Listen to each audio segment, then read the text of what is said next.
because we're going to start getting white block involved. Okay. And right now, comms and Rolang are stable enough that they're going to be able to start doing their auditing. Okay. And actually, also the R spaces as well. So Greg requested yesterday that we get the community to start, as he put it, throttling the platform. Okay. Okay, I just started the recording, but I guess that summarizes it. You were just saying you have to leave, but you want to pass on to the group that we encourage us to participate in Thursday testing, and you start focusing on stress testing. Yes.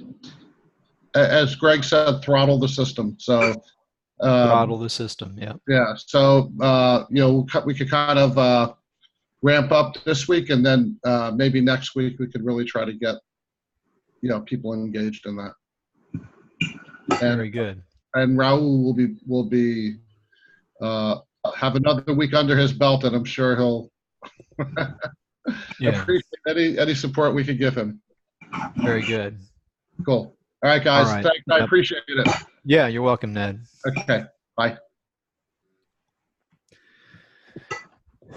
So, as Ned mentioned there, just before his left, so Rao, boy, I mess up his last name, Mahmidapati. He's been on this call a few times. He is now the interim project manager for the RChain platform. So he's, and I guess Rao, he had been involved with RChain as a community member a while back, and perhaps even being on the executive committee. But he's just in the past few months he's resurfaced and he's taking a more active role. So good. So boy, I wish Gary, at least Gary, he should be showing up here pretty soon.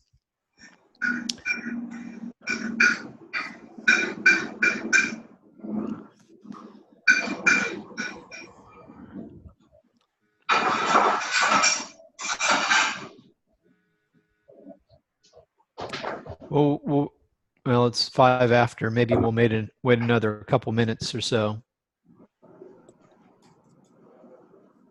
Whilst we're waiting, Steve, just come back to the sharding and scaling thing, where I was just pointing out that I understand entirely and totally agree that RChain's approach is a billion times better than Ethereum, for reasons I won't repeat, but just for the benefit of anyone watching the video.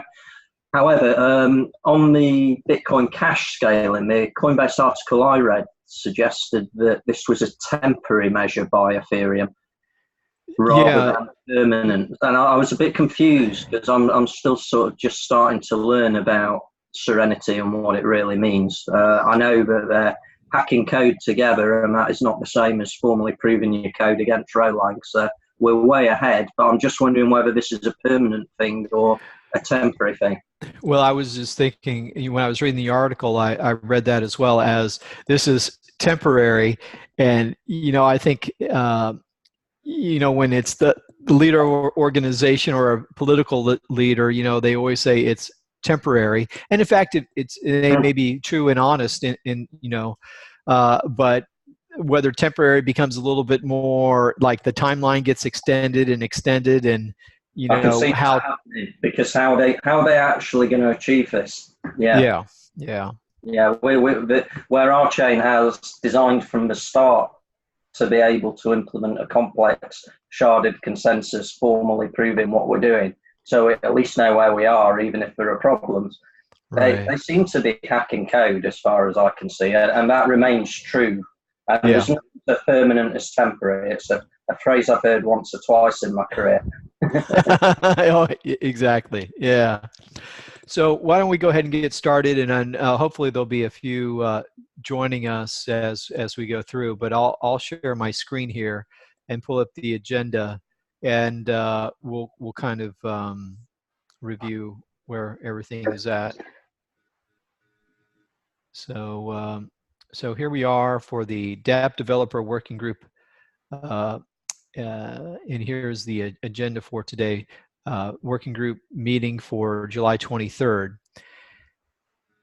And so just to update everybody as far as with the sandbox testnet. So and these were, A was a comment that Rao had put in Discord, identification and running of programs against the new testnet. So and that speaks to the first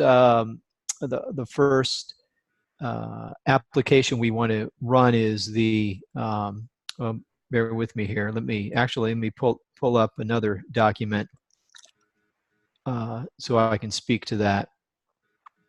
Bear with me here. Here we go. So in this effort to run projects on this sandbox testnet, we have our newbie project here on the RChain platform, and the first application as a group that we want to work with is the status.row, and that's currently on Joshi Orndorff's GitHub.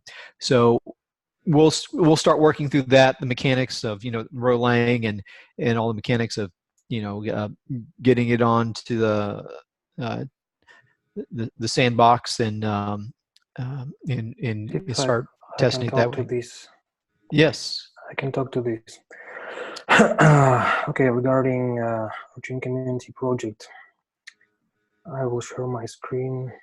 Okay. Please turn your screen off, Steve, so I can share. Yeah, there we go. Yeah.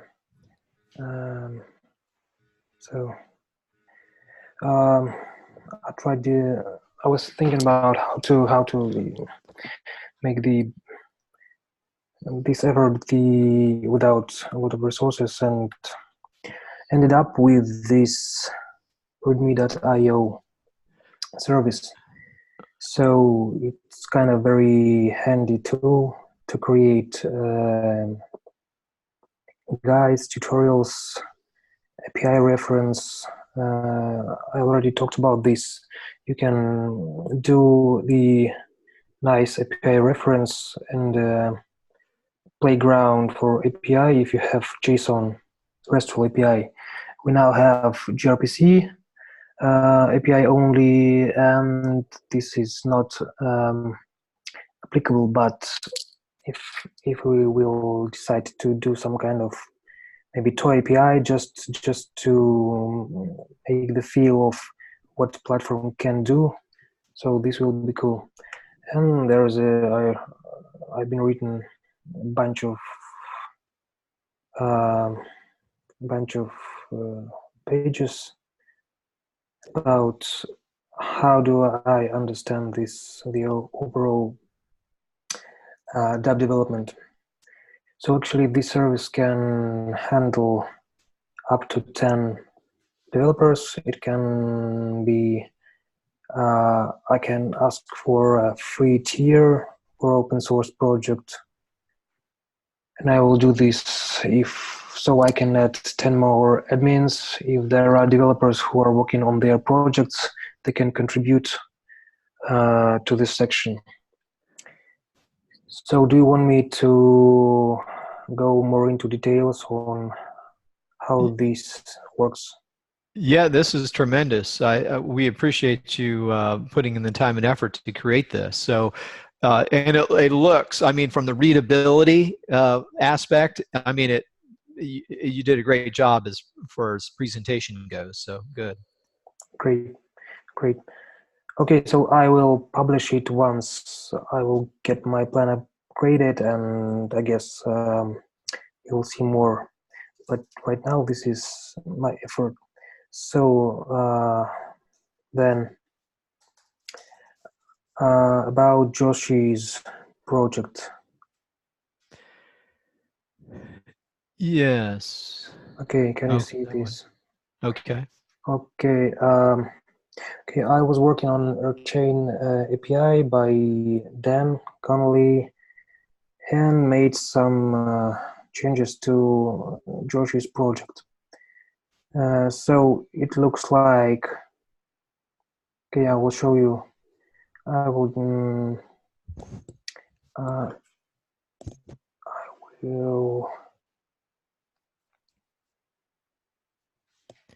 I will start the R node, current release version 9.10.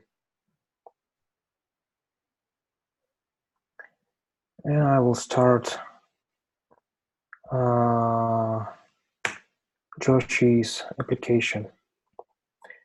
So actually what it does is the main input parameter is the registry address. Oh no, I shouldn't do this yet. How does, do you want me to talk about how does this application works? Sure, that's fine. Yeah. Okay, so actually, first you should start the R node. You should start the R node, then you should deploy the contract and propose it. So in the registry, there is a row line code which can be called. This contract can be called via this registry address. Okay. So now I will deploy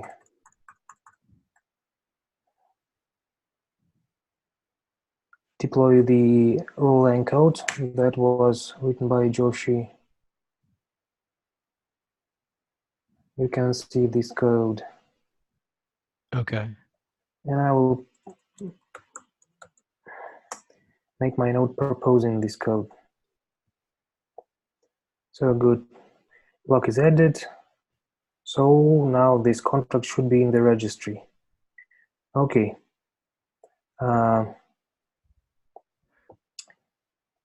And just to clarify, and when you say the registry, so it's in the registry on the testnet, correct? No, it's on the registry on our node that I launched on my laptop. Oh, on your, okay, gotcha. Yeah. So actually, maybe we can do this on the testnet, but I don't know. I tried on my node. Yes, Jim. Okay. But ultimately, say in the perfect world, if testnet was up and running, it would be the file would be loaded into the registry on the testnet. Is that ultimately where it would reside? Yep. Okay, that's what I thought. Sure. But there is a problem with testing on the testnet that nodes are proposing with the schedule for about a minute and a half. So you should wait for a minute and a half to get some feedback. And Okay. also, I'm not sure that listen for data at name works with RChain API.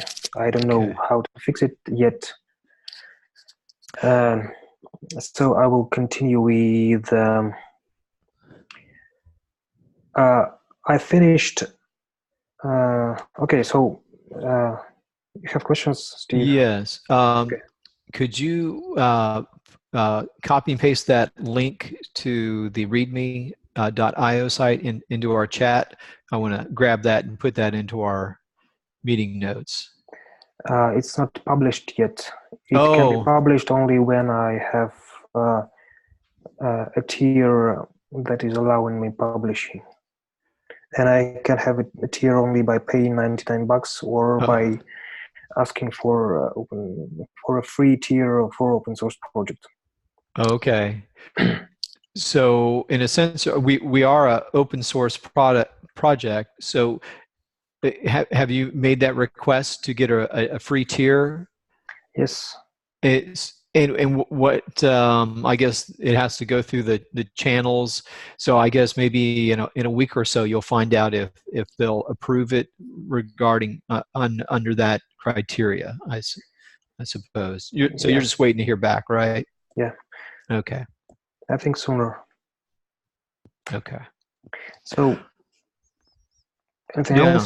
else? Oh, so the those steps. Well, I'm probably getting ahead of myself, but I liked how you kind of went through the steps of launching our node and deploying the code and so forth. Uh, maybe it would be helpful for the group if those steps were kind of outlined as far as step one, do such and such, step two, such and such, or maybe I don't know if we're at that point yet. If we want to do that, or if that's maybe too involved at this point. This is actually in the README in Josh's GitHub. Okay. So I updated it a bit, and I will deploy and maybe propose make a pull request of just deploying to my repo yet, because at the end of the day, the status up is not finished. So I'm not sure what was working, because Okay. the only thing I could reach is to make sure that by clicking get the status, I can see that there is a contract deployed into our node and executed. Okay. So I can show you, I was going to show you the code and to show that it looks like, for me, it looks like it's not finished. Okay. And before testing, there is a lot of stuff that should be done. Did you see the video of when we ran it back in last September or August?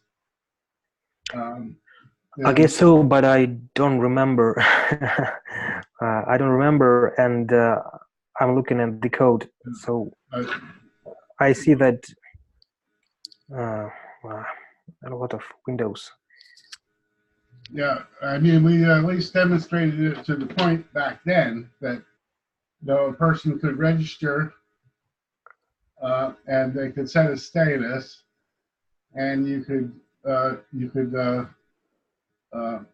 check the status of somebody who had registered. Mm-hmm. So you could register. Okay, Right. that's good. Actually, I was not successful in registering. I can only check status. And the problem is that I don't think that listen for data at name is up to date.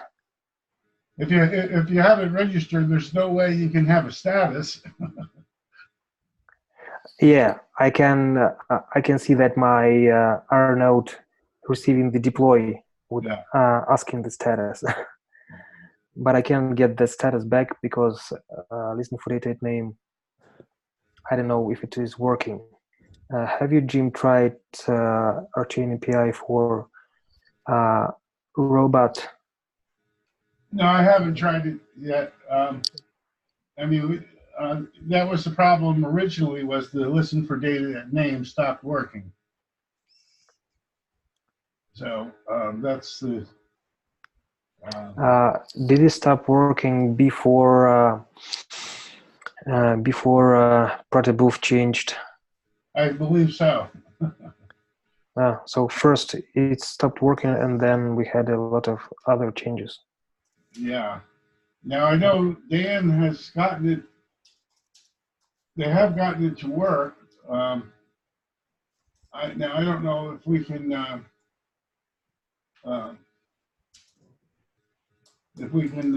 diagnose it. I don't. I mean, to some extent, you know, this time is really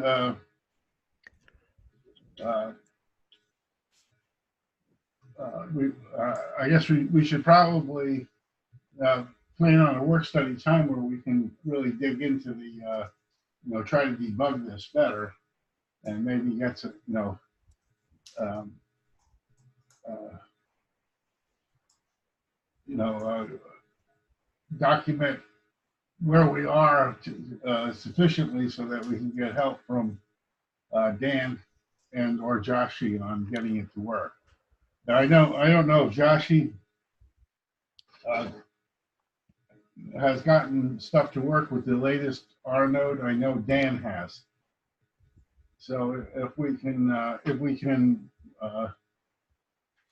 what did Dan made working with the latest R node?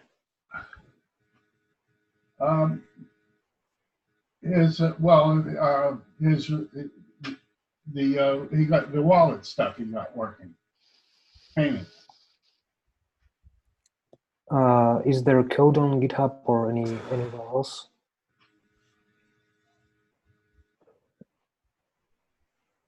I'm aware only about wallet that has been developed by Ed. Yeah, I know Ed Eichholt, you know, he created his Diggin wallet when he did the demo. So I'm aware of that, but I'm not aware of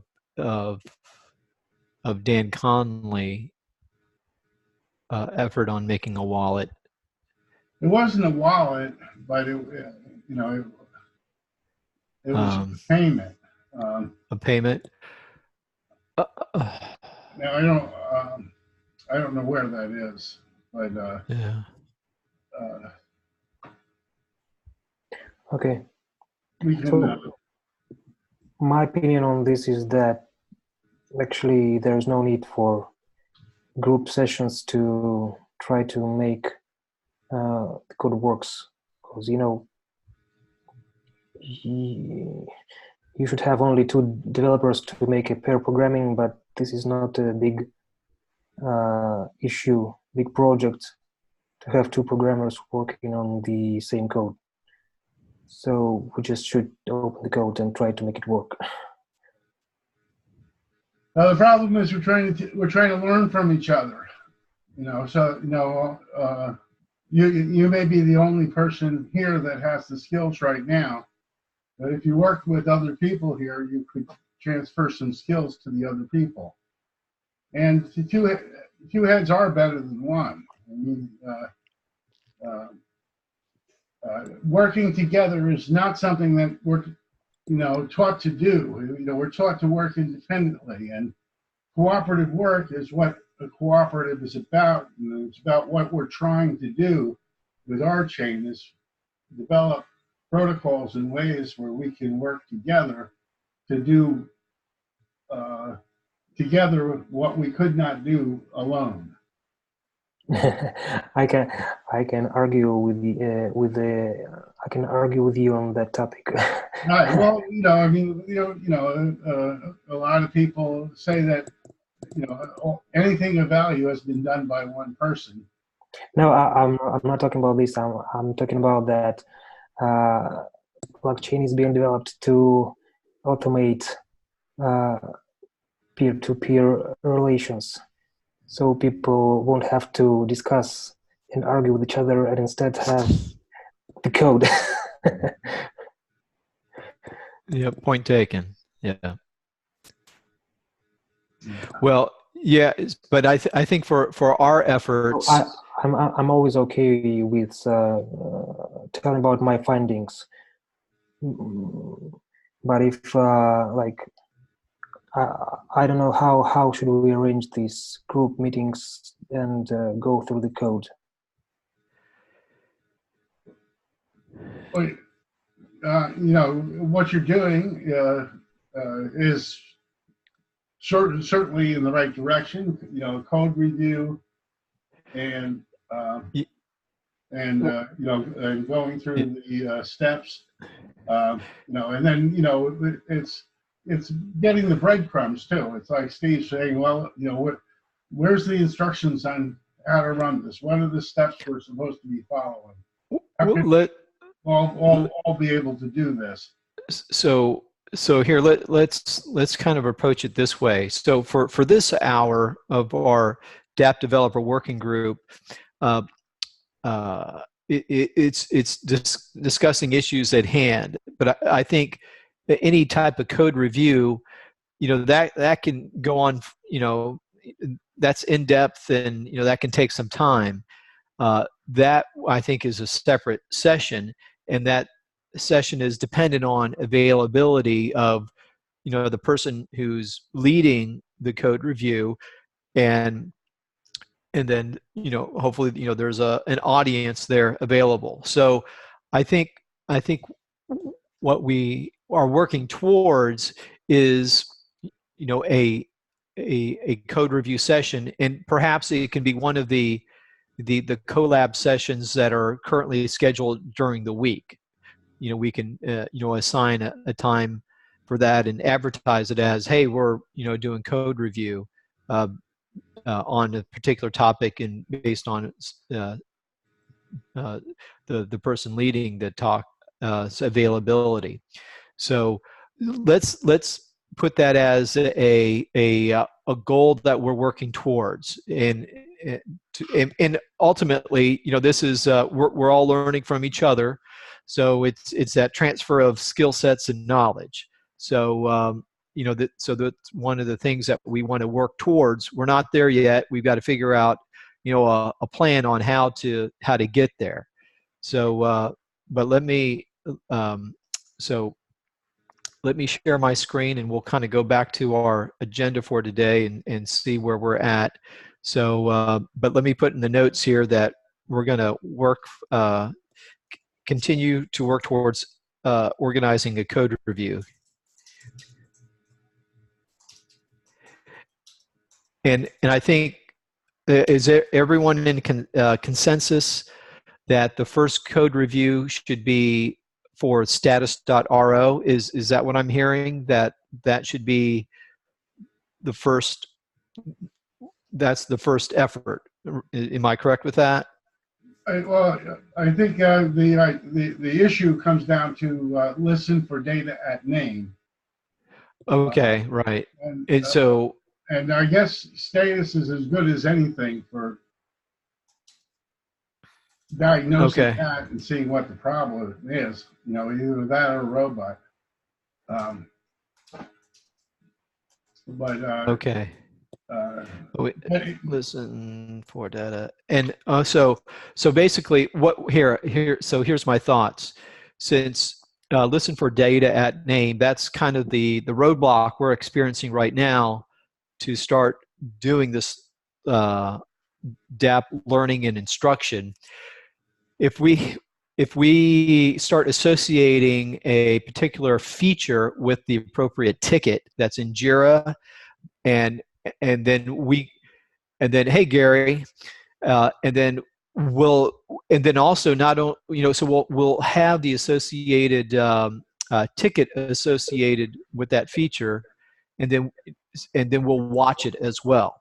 So just to get Gary up to speed, we're talking about status.ro and how we can use that as a tool for instructing, for transferring the knowledge from one individual to the group. So not Zipper give a sort of a code, a very brief reason showing status.ro, but it's not working, and the inhibitor is listen for data at name, which is currently it's broke, but there's a ticket to get it fixed. So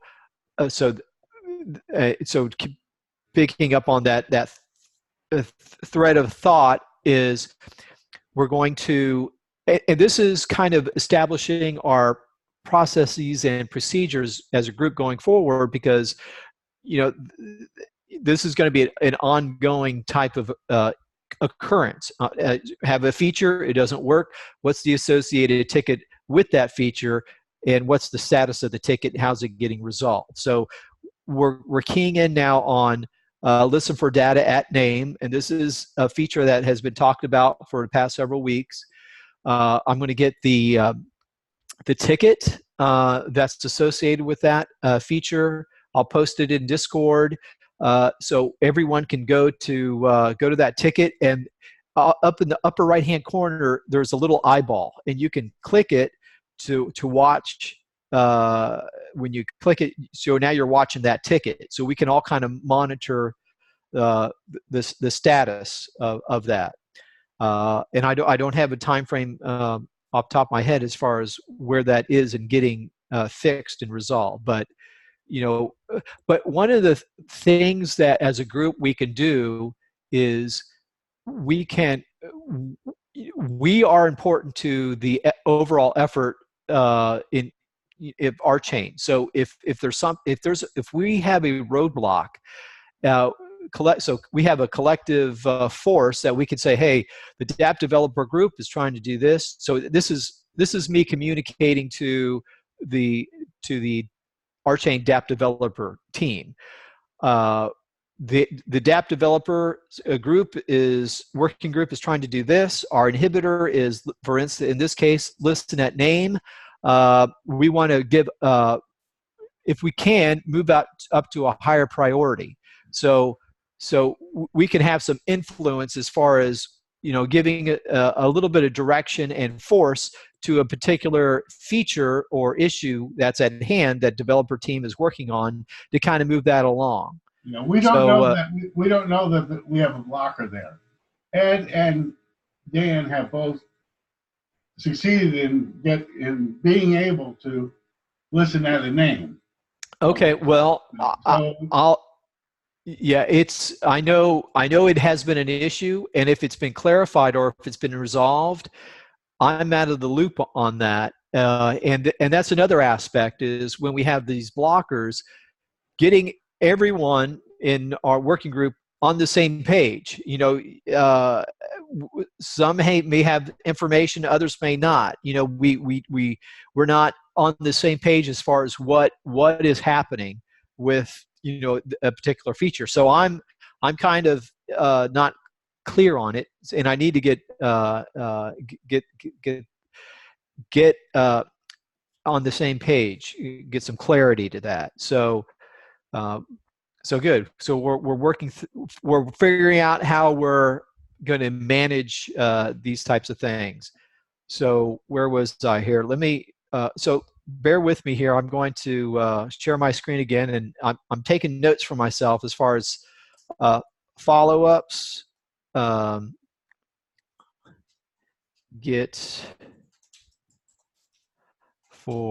Listen for data at name and current status.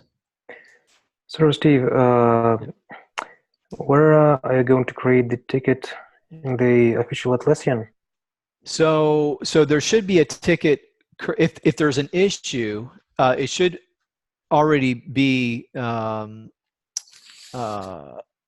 Well, there should be a ticket already existing on this issue, but it's not an issue on listen for data at name, it's an issue with the current implementation of the client library, and there is something changed in the gRPC implementation that broken client library. So we need to fix the client library. Okay, well, thank you for a clarification. So why don't we do this? Why don't we, we'll go offline and let me get up to speed on listen for data at name as far as what the ticket was, what the status, and then we'll work together on creating a support ticket to get that addressed. So it's okay. Need to create ticket. By whom? Yeah. So I'm going to create the tickets. So who should address this? So I'm going to work with you. So bear with me here. I'm going to the next thing on the agenda is how to do support for our sandbox. So I got to get this train of thought here on the paper before we move on to your next question, and I've got it on the agenda here. Open up this sandbox. Okay, so with that, so we're going to come back up here to the sandbox testnet help desk. So the help desk is where we're going to, and that's me. So I'm the help desk administrator. So for the sandbox testnet. So for this issue with the the current client library, something has changed with gRPC, so we can't do our tests in the sandbox. That type of issue, that issue or any issue, we have what I'm referring to as the sandbox testnet help desk. So I'm the point person for opening up trouble tickets to forward them onto in Jira onto the development team to help get resolved. So that's kind of the workflow. So in my effort to here, let me I think what NetZipper was trying to say is that the bug that we're having with listen to data at name is something that we have to address. Okay. That there may be problems with it, but that's not, we have to fix our problems first with the API. They're not going to fix the API for us. Gotcha. Okay, that's an important point that I was missing. So thank you for clarifying that. Okay, so this is what this is so we'll have issues within our own group that we'll need to resolve. So this would be okay. So actually, so here, let me go back up here. So this is for us. We had an issue with the current client library, changed up with the gRPC. Okay, we got to get that resolved. So what? Why don't we follow the format as far as here with the with any. Well, this is an approach. Tell me if this is okay. This is how to open a help desk support ticket for sandbox testnet. If we gather all this information, but we don't open up a Jira ticket, we open up just this is a existing issue within our help desk that we're working on. Then everyone's aware of it, and then there's one person or collectively we can work on it, or one person can be the point person. Well, we have right now the RChain API is a GitHub project, so we would be putting issues into GitHub. Okay. On that project, and the project is currently, I guess, needs to be updated in the RChain. In the RChain community. Okay, so the RChain community, that's going to be our repository for issues. Am I repeating that back correctly?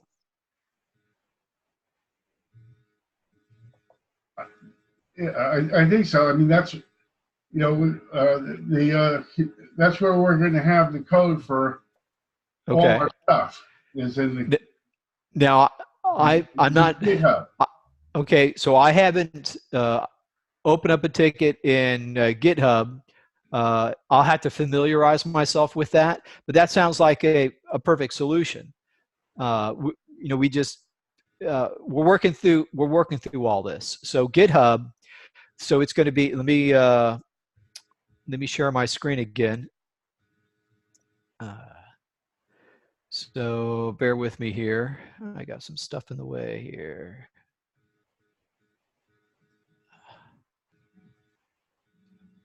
So, okay, so we're going to use, so it's the RChain community GitHub will be the repository for sport-related issues. Well, I think there is, Steve, that might basically vary based on where the particular code repository is. For example, let's say Joshi did something and it's in his repos, and there is somebody who has an issue with that when they run that. So there will be a way of reporting that to him to say, hey, you know, there is a problem here, or this is what is happening with it. And if he chooses to, he'll fix that. Okay. For this particular program or for this particular API, it happens to be in the community GitHub. So basically, whatever repo the code is in is where you have to enter the ticket corresponding to that particular code if you're handling the problem. It's whichever one is active. It's like almost all of these projects are in the RChain community. The problem is that nobody's been maintaining the RChain community GitHub, and the code there is behind. It hasn't been merged with the latest stuff from Joshi or myself or whoever's been, or NetZipper, whoever's got the most recent version of the code. Could be anybody. Okay, part of our job is to get the most recent version of the code merged into the RChain community GitHub. Okay, so let me repeat back what I heard or what I understand as far as what the effort is that we're trying to do. So we have status.ro, that's in Joshi's GitHub, and he has, along with other rolling examples. We've got, Dan has stuff over in his, and then we have the RChain community repo. So there's 3 that I've identified.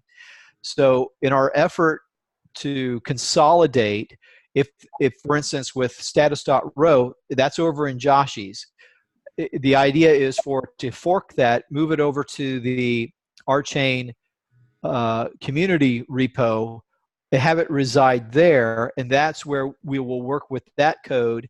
And then if there's an issue, support ticket would be opened up in that repository. So ideally, there's one repository for all things, all dApps and projects that we're working on that reside in the RChain community repository. And then if there's an issue with anything in that, the associated ticket will be opened up and it'll be in that repository as well. So that's what it sounds like I'm hearing. Does anyone have, am I not hearing that correctly, or what is it that I need to change? I think that's about right. I mean, if you look in here, you'll see the RChain API. You'll see a lot of the other things, RChain. Okay, these are the things I'm referring to that are like out of date here. Okay. That need to be updated. Now, if we talk about individual things like this Joshi status app, if we're if we're going to use that as a sample app, we probably want to make a copy. We probably want to have a copy of it that we maintain ourselves. Right. Right. But not necessarily. We're not necessarily going to have every sample program here. I think it's only the things or dApps that we're working on as a group, as a working group. Right. So and then work on it, and if we move on to something else, that it'll be there in the repository, the RChain community repository for the history. But certainly, if people want to go off and explore, then they can, they have their own repository, and they, Josh's got a host of other apps that they can fork and download into their own. But I agree that, so this doesn't get unwieldy. We have a central repository for our working group, and it's what we're actively working on, and it will remain there for the history. So good. So since we're focused on the RChain community repository, let me go back to the agenda and bring up the issue regarding access. So let me find it here. We're kind of jumping around here on the agenda. So here we go. So RChain community GitHub access update. So now in Discord, it sounded here. So let me pull up Discord and see Dan. Dan he's the keeper of, okay, so here's Dan Conley. Steve, I've added Jim to the RChain community GitHub. I was going to add you, but I didn't know your GitHub name. So Jim, did you get access? Were you granted access to the RChain community GitHub by Dan? Yes, I got access. And if we look at this, I just am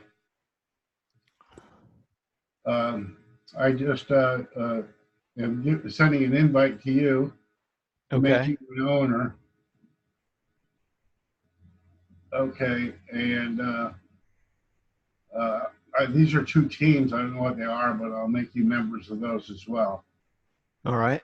Okay, and then we'll send the invitation here. So you're now in there. I don't know who all these people are. I don't know if you know. I assume there are some people on the RChain development team. But Tom is here as a member. There's two Tom, and I guess this is Tamish, the developer, the RChain developer. Okay, so these are the members, and okay, these are the teams. So, and, go ahead. Okay, we don't have any projects here. This is a great organizational tool that we can use to create projects. Or use this to organize our work. Okay, good. Thank you, Jim. So that was the first order of business, is getting that issue regarding access. So now what needs to happen, as far as what I understand, is we want to get the so fork status.row over to RChain community GitHub. Is that sound like the so we're going to fork it to RChain community GitHub? It's where it's going to reside, and then I'll figure out how to open up a ticket, and then we'll work through getting the library, current library, updated for gRPC. So am I sounding like that's what we need to do next?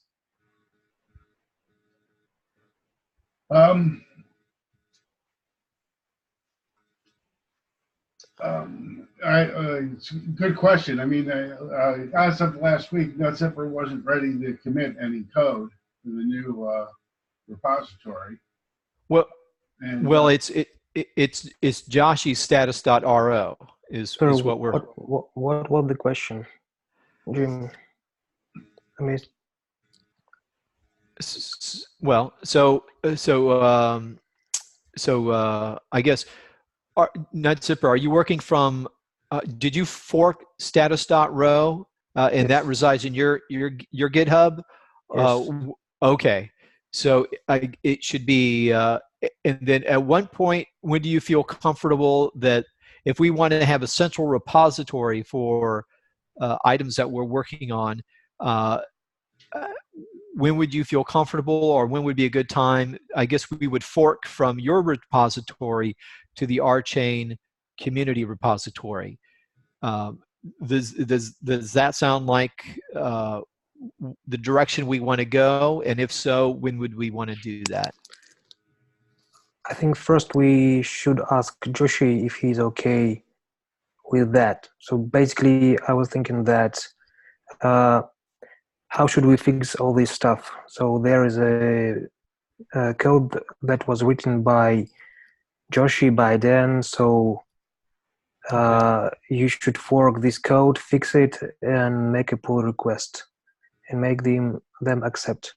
It would be nice if they will agree with cloning their repo into the community, so community can do everything they want with that code.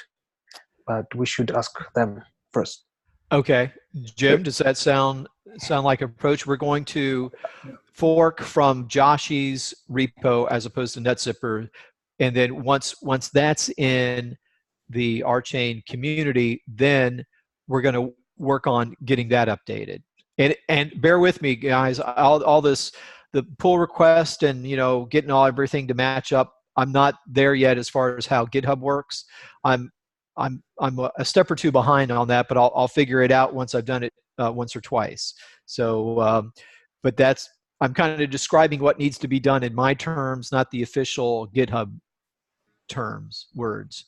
But Jim, we're going to pull this from Joshi's repository into RChain community and go that route. Did Joshi already give verbal okay to clone? I think, right, Jim, or did he not? Yeah, I'm not aware. There's been an attempt to move stuff into our RChain community, but I actually don't know. Haven't figured out enough how to keep even my stuff up to date there. So let me work on that. We're, as a group, we see Joshi multiple times during the week. So and it may be just as simple as just sending a message in Discord. So let me follow up with Joshi to ask that question. So, and let me clarify what it is we're asking. Are we asking we only want the fork of the status.row, or are we asking for something more of that? When I hear the access to Joshi's repository, it sounded as if we want access to fork his whole repository. I don't think that's right. Is it we just want to focus on status.row right now? Is that correct? From my perspective, you would want a generic, you want to have a generic discussion, because he has a bunch of role-line programs, and if we're going to use them for testing, we don't want to have to go back to for each one separately as a permission with him. I think we should ask him generally how he wants to approach it, whether we should just give him a request for each program as we need it, or or is he okay with us cloning it as needed? Doesn't make sense. So Jim made a comment earlier as far as Jim had a concern about porting everything over to the RChain community, to the community repository, that we're going to get a lot of stuff in there, but it's only one thing that we're working on.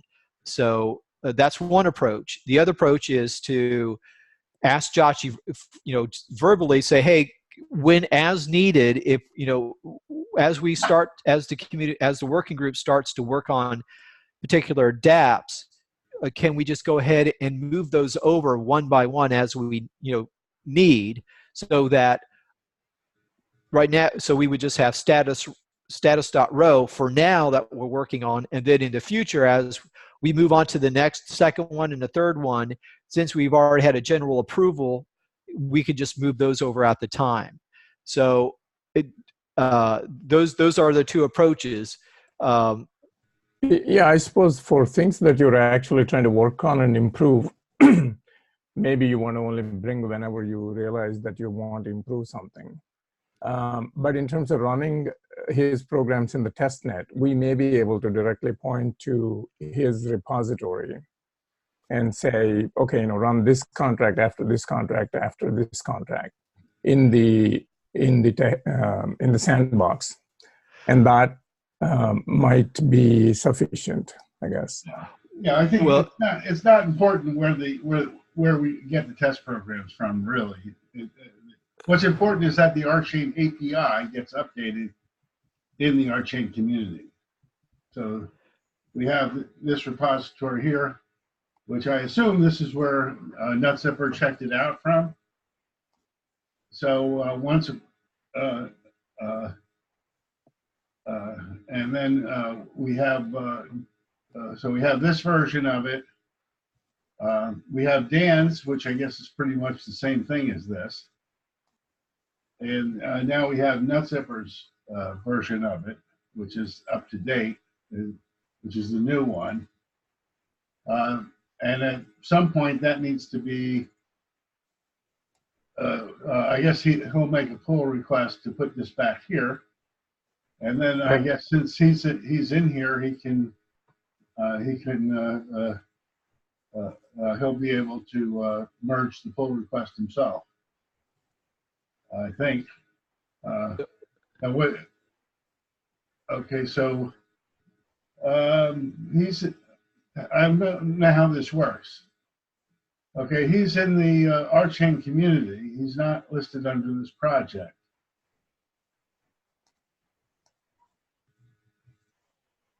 So we all have to learn GitHub. right. We're getting towards the top of the hour, and perhaps there might be a point of understanding, at least on my part, as far as how GitHub works. So, when somebody said merging the pull requests, so I mean that's how basic I'm at. So if for instance, which example should I use? So we use status.row. It's in Josh's repository. It's in NetZipper's, and say we've got a copy in the community repo.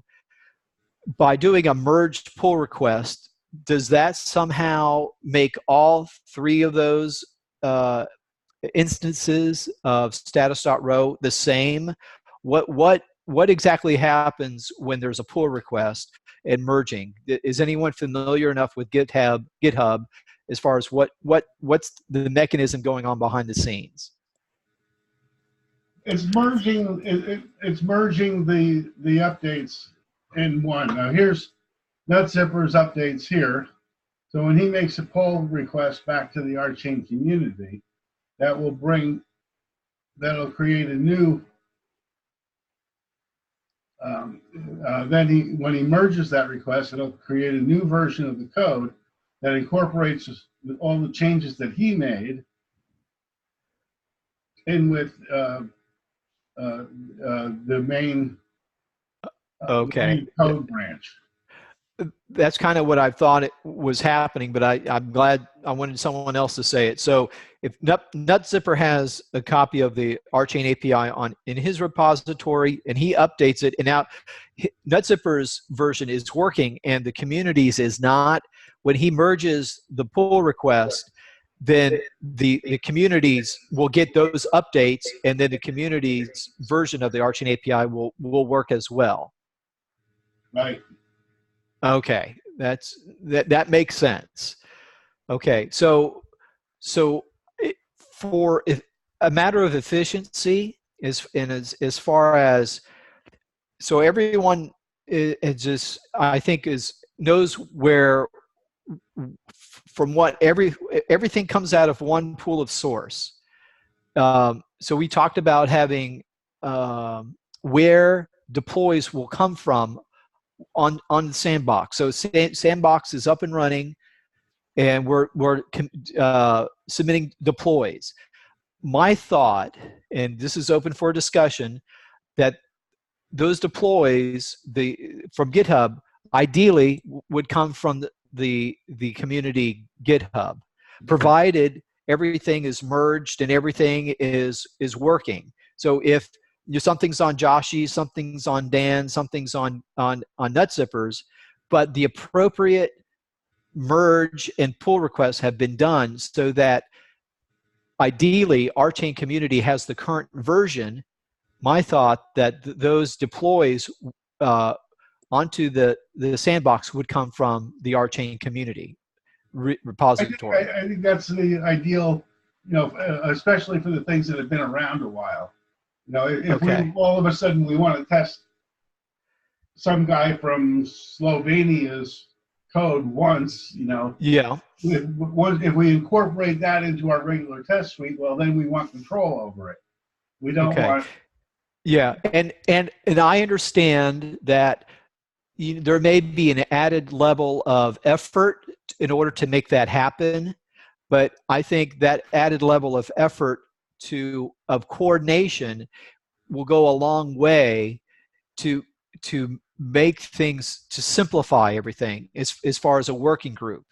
So I think the thing I'm trying to reach for is a common understanding of how things are done in the dApp developer working group. So things are we have a central repository. The goal is to keep that up to date with other instances that are out there, and then from that repository is through which we do the deploys. It's not up to date. It's not.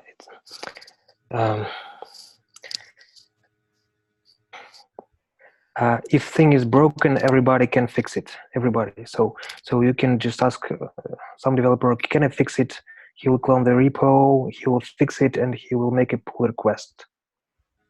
So it's not like the repo is up to date with all the cloned requests or all the cloned repos. Okay, let me understand that example again. So you have a developer who has a dApp, and they have it on their repository, and it's on the RChain community, and it's not working. It's broke. So say someone in the community updates the dApp in the RChain community repo and does a pull request. That gets updated not in both the community and also on the developers repo. Is that correct? It's updated in two places.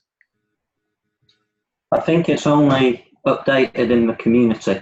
So when Jim had his picture up, you could see the branches. And when a developer commits to the community repository, obviously the code will be updated in there only to match what was pushed. I think that's correct.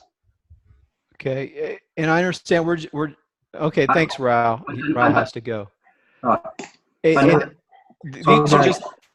We're just learning the basics of GitHub. That's what I'm trying to work through. Exactly, and I follow that. The other thing I just wanted to mention was, because it crossed my mind, I don't know how we resolve this because you can't have multiple test nets, but essentially what we're talking about here is we're calling it test net, but really it feels more like a developer environment where each dev branches off and then pushes back. But we don't know that the code works because we've not deployed it. So I just think I'm kind of creating more problems, and I recognise you want to finish the chat we're on, Steve, but I do think if resolvable, we should enlarge the problem to discuss how do we go from dev repository to something that is fit to push out to testnet without breaking it. I hope that makes sense. Anybody? Yeah, we can have different releases. Yes, we can imagine that. We might want to, have a dev branch and a testnet branch and maybe a mainnet branch, whatever. Yeah, and they may not all be tested on testnet, but at least we could have some kind of quality checks before moving it from a dev branch to a test branch when we move those releases across branches. Yeah. So sorry if I'm complicating matters. I think Jim certainly understood what I was saying there. So, but I think it's something to keep an eye on, right? If we're trying to test testnet, we don't want to be running broken tests on it. Sure. And NudZipper, if that example that you gave with the developer, if you could just repeat that one more time, I think if I hear it a second time, I'll understand what it is you're trying to say. Well, I mean, typically you have different. I was hoping NudZipper would Oh, give. sorry.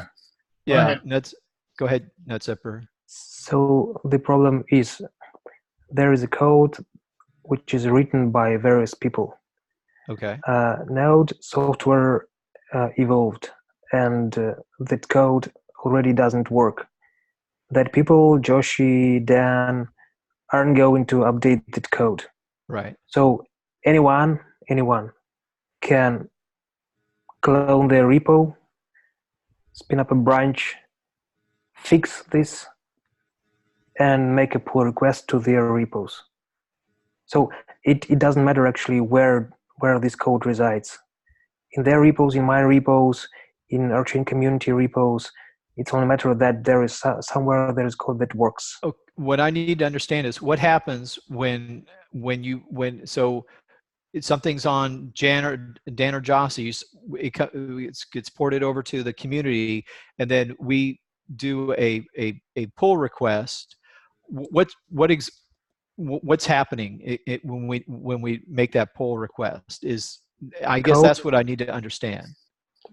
I clone the broken code, I fix it, and I make a pull request, which put the code that made this fix into that repo. I clone broken repo, I fix it, I pushed fix into the repo I cloned.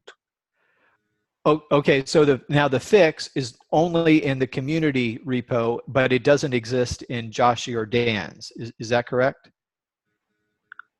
Or does it exist? Does the fix exist in both places?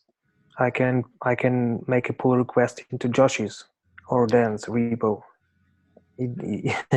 I think I'm getting confused. A pull request, is that my understanding? Pull request is request for the owner of the repo to pull changes. So I propose changes. I say that I fixed this, and these commits should fix the problem. Would you please pull these fixes? And the repo owner say, okay, I will pull them. So he pulled these changes, and now he has in his repo working code. In his also, back in his repo, he has the correct working code as well. Yes. Okay. Thanks for sticking in there with me to get through this those. So yeah, that's what I needed to understand. Yeah, guys, okay. I was wanting to write the question. This is kind of a dApp developer group, and we are running sandbox testnet for dApp developers. Who is writing dApps here, and shouldn't we, as the main goal, have like attracting dApp developers into this group, and at least knowing who are developing in this community? Yeah, absolutely. I think that's the goal, is to attract dApp developers to the group, but we're limited. Basically, how do we? It's grassroots marketing. Talking among our friends that are dApp developers, and say, hey, would you like to come visit us, our group on Tuesdays? There should be dApp developers inside RChain community, right? There's Lamruet or some, I can't spell his handle. There should be other guys from maybe Chinese communities who just should seek for them, ask for them. Yeah, well, I think my thought is the personal touch, perhaps with the people that you know or interact with, perhaps send them a personal message inviting them to join us. We make the announcements of the group meetings in the Discord channels within the RChain and the collab. I don't know, that's maybe effective only for those of us who already know about it, but I think maybe that personal touch of, sending out a direct message to someone to say, hey, come and join us. So, because, I only know in the communities, I can count them on my fingers, who the developers are. So how does that sound? Sounds good. Can I speak to that? Yes. Thanks. It may be a few minutes, and I was wondering whether I could share my screen as well. Sure. So I've not done this before. How do I share? Just click the button, I guess. Can you see my screen? Yes, we can. Right. So first and foremost, I don't think you guys. I'm going to be a bit derogatory in a second. So before I am, Okay. I don't think you guys probably appreciate how much progress you've made. But I've been away several weeks, right? You must have wondered where I've gone. And part of the reason for showing up today is to speak to that, but also talk about growing the community externally, as Steve referenced. But as Nutzipper mentioned, and I can't really help here, of course, there perhaps are and must be people in the community who we could reach out to and get involved. And this is where I'm going to make the mildly derogatory comment, which is, let's face it, what we're discussing today is not the fun bit. And I think that's why there's a lot of people not here, and it's why I wanted to compliment all four of you, on how far you've come. Because I think you have. I'm looking at the organisation that Steve's put in place, the work that Nutzipper's done, the fact that GitHub is there, the fact that we're starting to talk and teach about how to pull it together. Sounds like Jim's created the RChain community thing. But I think we're still at a point where, firstly, people like me aren't capable. And secondly, perhaps other people, even if they are capable, don't want to be involved in this crucial stage.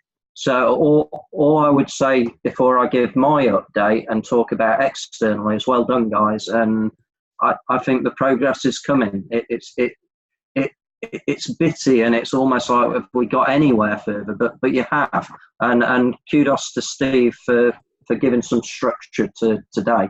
I won't say it's the most fun hour I've ever spent, but well done, Steve. So I hope that provides a bit of motivation and just kind of says, keep going, guys. In terms of me, I totally agree with you, Steve, on the personal touch.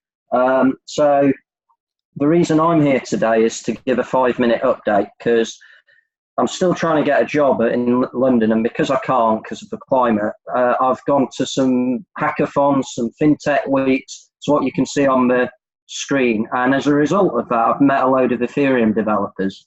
And I had some wasted meetings that I did and then binned. But out of it has come some a really good plan for me, I think, to try and learn something of Bitcoin, something of Ethereum, something of the ecosystem RChain's going to need, and my plan for moving forwards on RChain and getting to the kind of level where I really can contribute. So I've not been doing nothing, as that shows, but I think the key point is around the community building. I'm not wanting to harp on about where I'm at, what I've done, etc. A couple of questions for Jim at the end. But what I've really found is, as I talk to these Ethereum guys face to face, they're super interested in RChain, and they'll sit down with me and we'll spend half an hour talking through it, and I'll draw them some pictures and explain why it's better than Ethereum. And it's a bit like when I try and get my Microsoft mates to join my company or to work with me, or can I join them? It never happens. And that, for me, if we're going to grow externally, is the barrier. Now, part of it will come through all the good work you're doing, and the fact that hopefully I'm going to catch up and there'll be a few more of us, and ultimately we'll be writing even better education and it'll be even more seamless. That will all help. But I think you're right that pulling people on board to go from 5 to 10 or maybe even 20 dApp devs from within the RChain community to the 100,000, 5,000 that we really need is going to have to come through relationship building.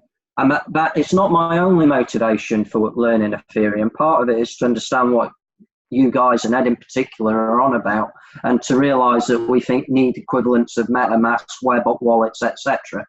But the other part of it is actually by doing the free training that I'm now signed up to, I'm going to get to know these guys, and I'm going for a drink with them on Thursday, just two, and I'm going to start small. But I think that is a way to truly start. I'm thinking a bit further ahead, but grow the community down the line. For me, it's going to help me learn, because it is. I'll probably ask to talk to Jim offline, just me and him, and see if he can help me on a few things that I'd like to take forward. But for me, there's nothing like literally face-to-face having a coffee together and working together for 5 hours. If I can find the right sort of talent to complement my skill set, I get better much quicker. So I think I'm starting to waffle, but I hope that was kind of a bit of an update of where I am, an explanation of why I might disappear for quite a while. But I am watching all the debriefs. RChain is still the project I believe in.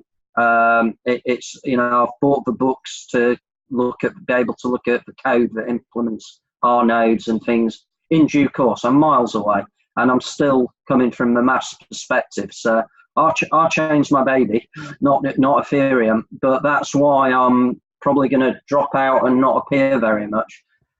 I think I've said my piece. So hopefully, that in a nutshell, hopefully there's two takeaways from that. One is my thoughts on growing the community externally, and the other is hopefully it's kind of clear where I'm at.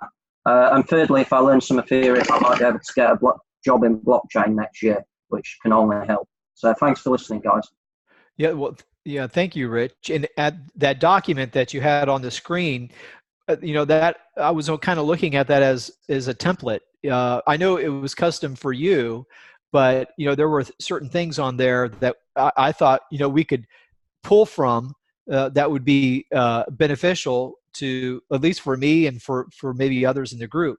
So I don't know if you would mind. I'd be interested in if you could share that document, and you can redact whatever it is that you want to as far as specific to you. But I could see kind of pulling from that certain just the title in itself, blockchain self-study program.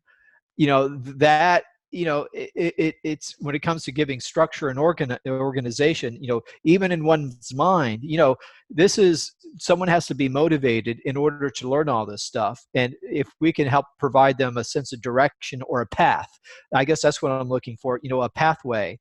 So so with that document, it would help kind of it would help us kind of in that effort. So Rich, is that possible that you could I think you're on mute. I think you're still on mute.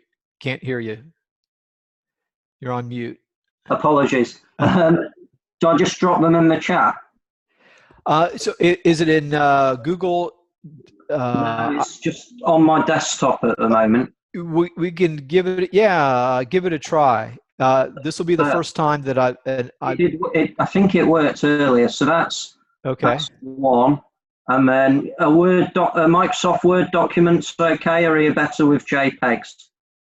I think it does accept. Says on here Microsoft OneDrive, and try. Yeah. You want to see if you can open those two documents? Yeah. And then the third one is, and basically I've got scrap notes everywhere, and I want to go through in my own time the videos I've already done with Jim and start drawing up some diagrams for myself. All of that I'm happy to share, as it, a bit like Nutziffer, his code's not ready, my docs aren't ready, but I did make some effort tonight to just get to a point where there was something. So, and there you see my attempt at what I bring to the table, as it were, for trying to get a job on blockchain.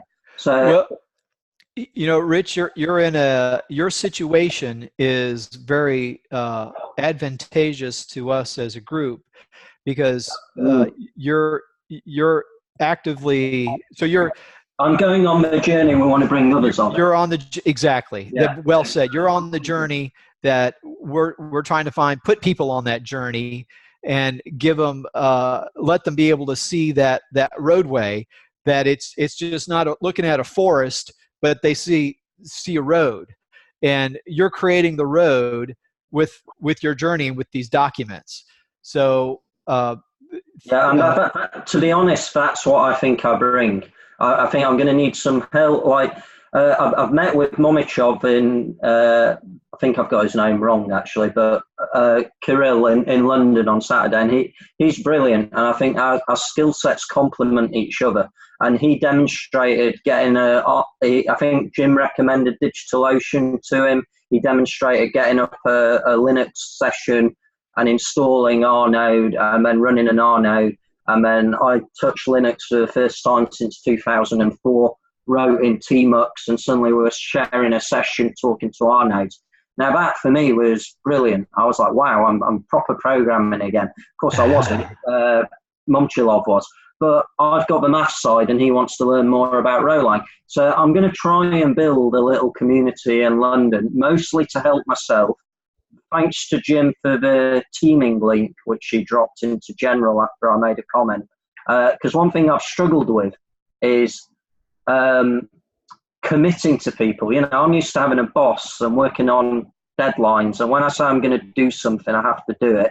And one of the things that draws me to RChain is this open governance and not being so stressed. And what I found is I'm even more stressed because this is on top of my job. And then I'm committing to everyone. And I'm just starting to see, I think, what teaming really means, which is you drop in and out, you do your own thing, and you get shit done.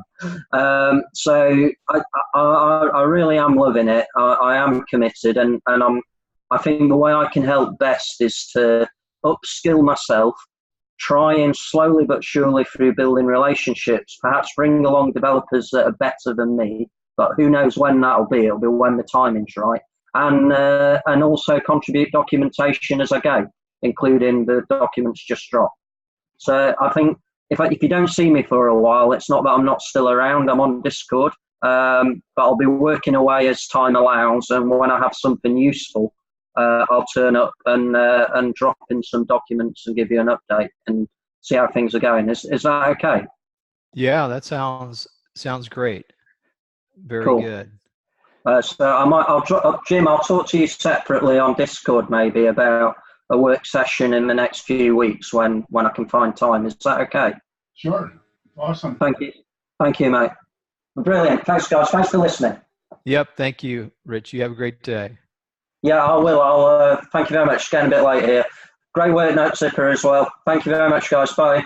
See ya. See ya. Okay.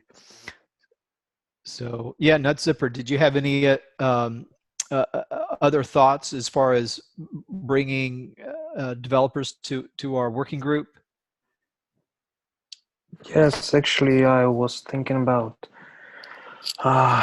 building a wallet. Is the most simple, not simple, but the most obvious step. So I was thinking about building a wallet, and I want to discuss the idea.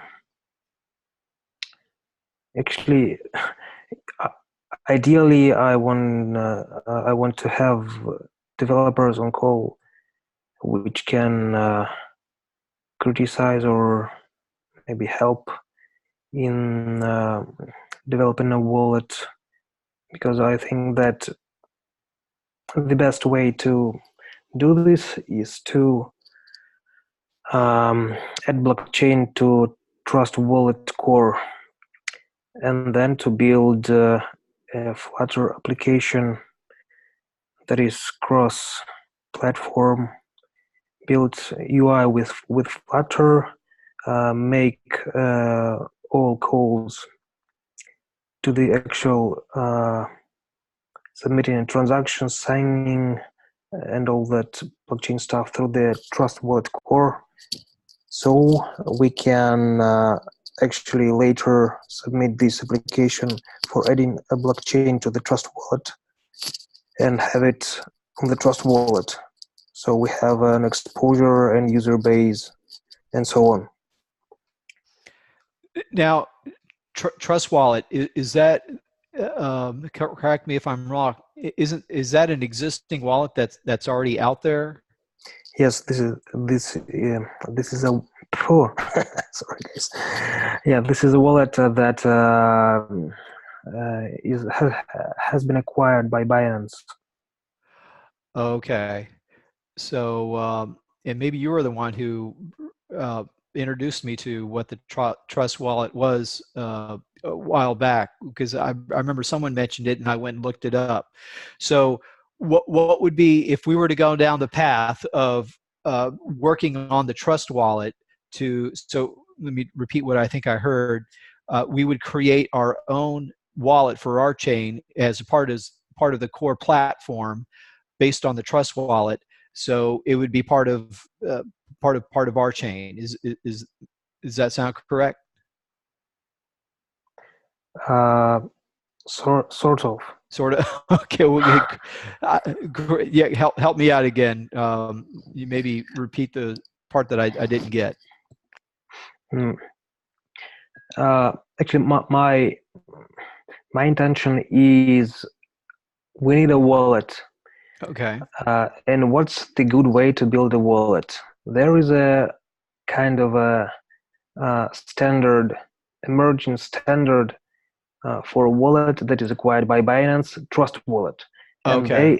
they are accepting, they open source their Trust Wallet core and accepting new blockchains to be merged into their code. If the blockchain is merged into their code, it can be accessed through their flagman product, Trust Wallet, that is closed source, but it utilizes open sourced Trust Wallet core.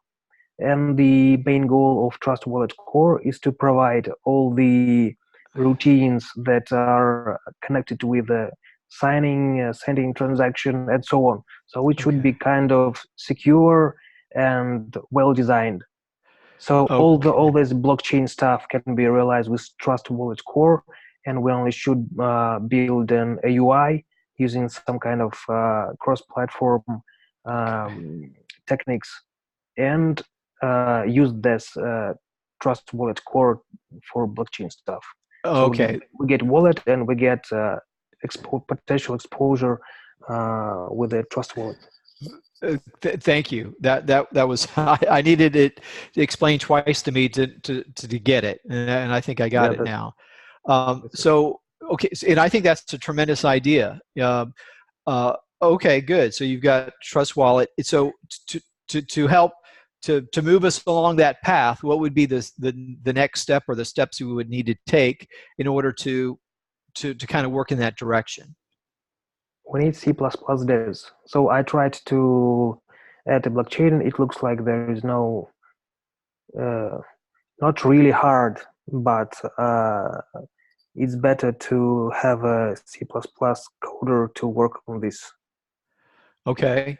Well, Ned, if I recall, he codes in C and C++. But perhaps we could. Well, it's getting dApp developers in our community that have the skills that we need, and maybe Ned Robinson is tuned into that. But I think maybe what we so if. So this is a project that we can add to our call to action, and then we kind of put down what are the things that we need in order to move it forward. So it's bringing C++ developers into our working group to work on the project. How that is going to happen and through what means, it's not clear yet, but at least we're kind of identifying what what the project is, what we need, and we'll figure out how to get there. So well, good. Could you drop that link to the Trust Wallet into Zoom, and I'm going to capture that and I'll add it to our notes for today.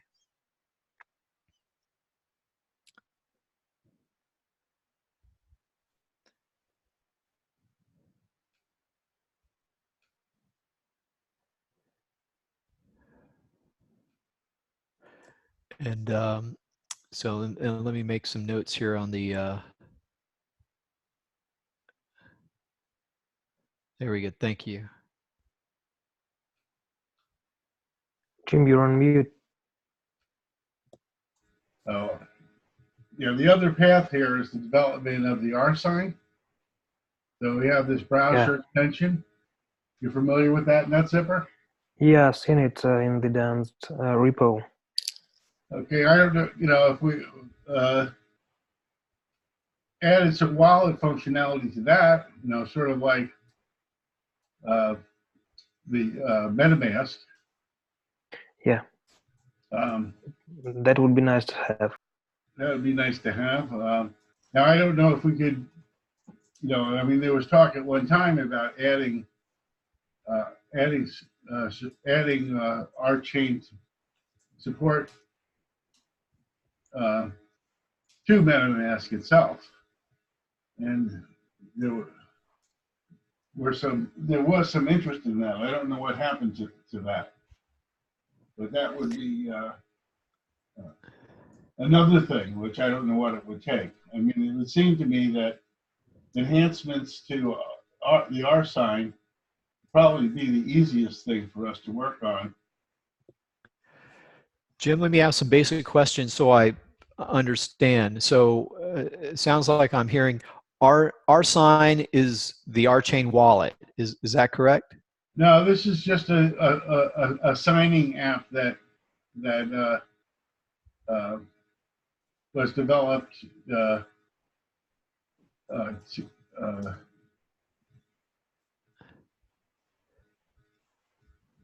Okay. Okay, and essentially what it would allow you to do is you could sign messages here, and then you could submit signed messages through any user interface to RChain. But there's the idea of adding basic wallet functionality to that. Okay. Signing is one of the things it needs to do. The other thing is, if it can deploy some code, well, then it can be a wallet, right? Which should be it's not that hard to add. And what computer language is that developed in? Would the person need to be skilled in order to develop on it? The RChain is where is it? The RChain is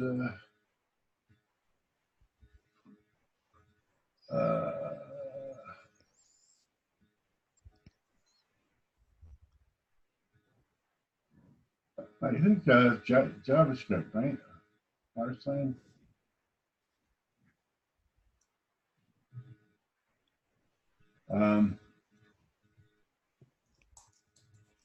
Two contributors. I guess mostly Dan. David did a little. But it's JavaScript. Okay. Could you put the link to RChain in the chat? I just want to copy that. RChain.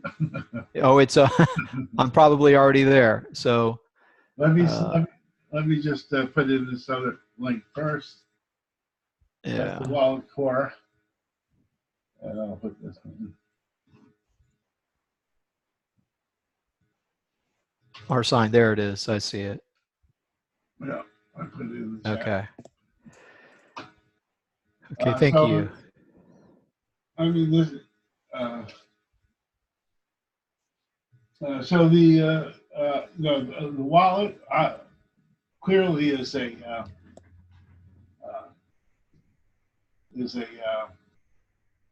landmark thing. Now, I think the other landmark thing is chat. In my mind, Okay. that having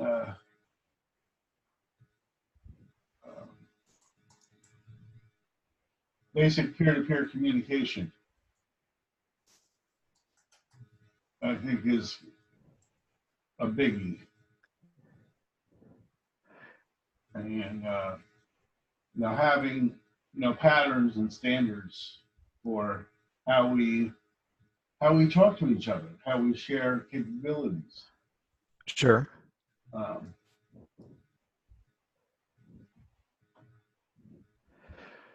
So yeah, and that's certainly a important point of discussion.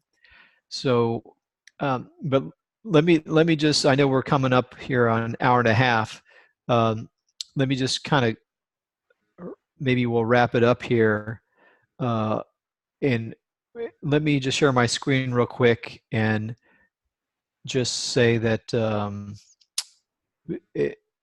so as far as accomplishments for the week, so we're working towards getting the sandbox testnet set up, or the dev team's working on that. We're creating a help desk.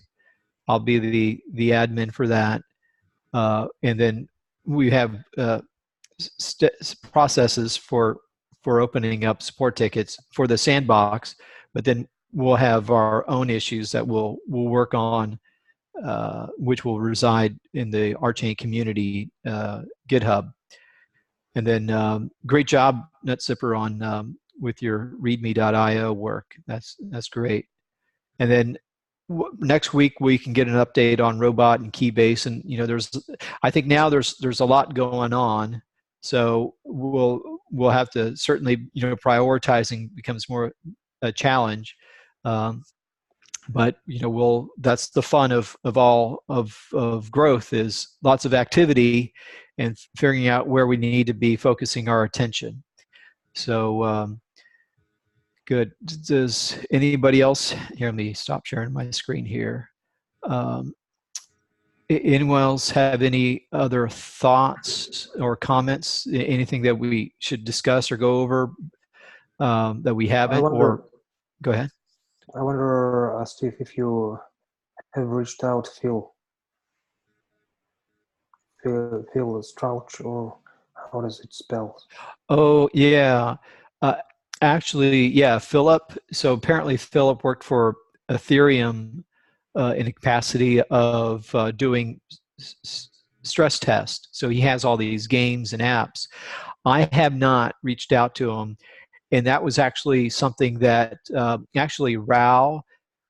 He has all that. As far as what I understand from Kelly on the going back a call or two on the Thursday testnet, she had spent an hour speaking with Rao, and he has all of these games and apps for testing.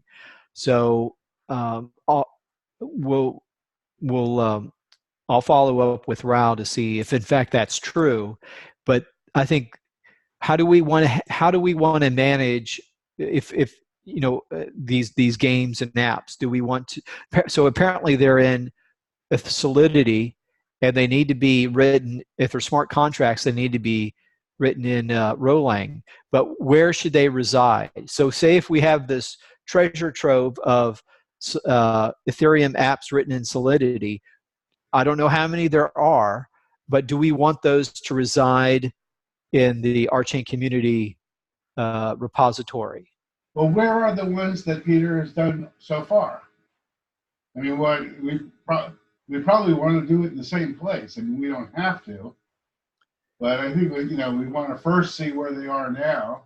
Okay, see where they are. Okay, and then so we can just add to what's there already. Okay. You know, unless there's a reason to, you know, unless the people who are doing it want to move to GitHub, which I think everybody wants to move to GitHub. And Yeah. So, okay, that's a good first step. So let me find out from Rao, where are the Phil Straunch Solidity, Ethereum Solidity games? right, and the thing is, if we, you know, if we can, you know, maybe train people to do that. There's uh, there's funding for that. And now, You know, I mean, you know, I don't think, you know, they're not. I don't think, you know, I mean, they're certainly not going to pay somebody to learn. You know, they want somebody skilled, but you know, so it sounds as if you said that if with these Ethereum Solidity games in Solidity, converting them, writing them in Rolang, that RChain will have a bounty for that. Am I repeating that correctly? yeah, that's certainly possible. I mean, and likely. I mean, they'd be, if they had somebody today to do it, they would pay them. You know, that's what. Okay. That's what. You know, and I think Rao is actually talking to some people about doing that. Okay. Okay. Well, when we get off the call here, I'll send a message to Rao to inquire about these Ethereum Solidity games, find out where they're at, and then I'll let everybody know. And then We can, you know, we should probably, you know, look at them. Yeah, exactly. Yeah, we'd like to look at them. That's the first step. Yeah. And then, you know, we can say, well, you know what, you know, how do we contribute to this or whatever, you know, and then we can worry about, you know, what's funded and what's not funded. But you know, at least taking the first step and educating people about what needs to be done, I think is a necessary first step before people can even know if they're interested in doing it. Right. Right. Okay. Very good. Anybody else? Gary, any final thoughts? No, this was a good meeting. I've just got a lot of slow burns going on right now in different areas. Nothing really to speak about though. Okay. Very good. Okay. Good. Well, thanks, guys. We're moving right along. This is what progress looks like and feels like. Yeah. So, All right. Thanks a lot. See everybody. Have a good day. Bye bye.